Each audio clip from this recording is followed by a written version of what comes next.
Ian Duncan, Conservative MEP for Scotland. What happened in the vote today and how significant is it? It is important. Right now, fishermen who fish for mackerel and herring have a fighting chance of having a law in place to allow them to fish legally. The real issue here is that the Commission did not bring forward its legislation in time. They made it far too... You can hear that, aren't you? I wonder who that is. Sorry. I was in full flow now. You were. Alright, shall we try that again? It's all very exciting over there. Here we go. Ian Duncan, Conservative MEP for Scotland. What happened in the vote today and how significant is it? We took a major step forward to help pelagic fishermen fish within the law. The Commission put forward a proposal for a discard ban, which we support, but they did not do the work that had to be done to make it legally binding. And by trying to make it far too complicated, they were going to delay its introduction. Pelagic fishermen are effective from the 1st of January. If we hadn't acted today, the earliest this proposal would have come in would have been sometime in March, April, possibly even May. That's no use for fishermen. Fishermen need legality to behave within the law. I mean, this discussion today was meant to be the finishing up, the kind of sorting out, tidying up the final remainders that resulted from the common fisheries policy. It was meant to clear the way to now allow the discards ban to come into force in January. You've scuppered that timetable. No, because the ban is going to come in January, but the landing obligations that make it legally binding were never going to come in January. And why not? Because the Commission had not done its work.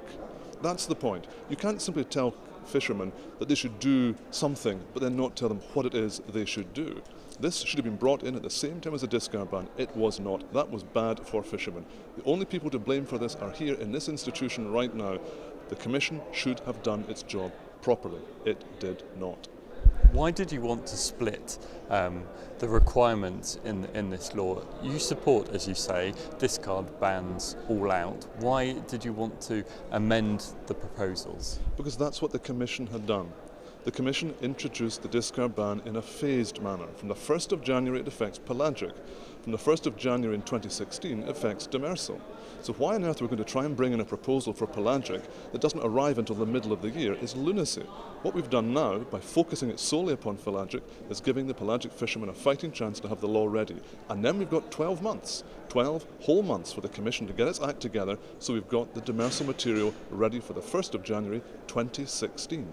12 months to get it right. You've still got to now sort out the pelagic stocks, so the mackerel and so forth. A deal will have to be struck on that. You'll need the support of the full Parliament, you'll need the support of government ministers.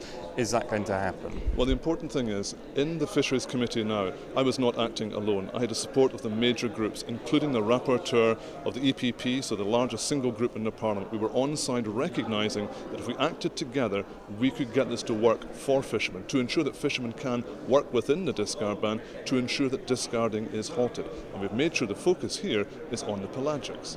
Where does this leave Scottish fishermen? Where are they going to be standing? What are their possibilities for catching fish come January? Well, the important thing again is this is to focus it now onto pelagic, mackerel and on to herring. We have tried to speed up that process today. I believe we have achieved that.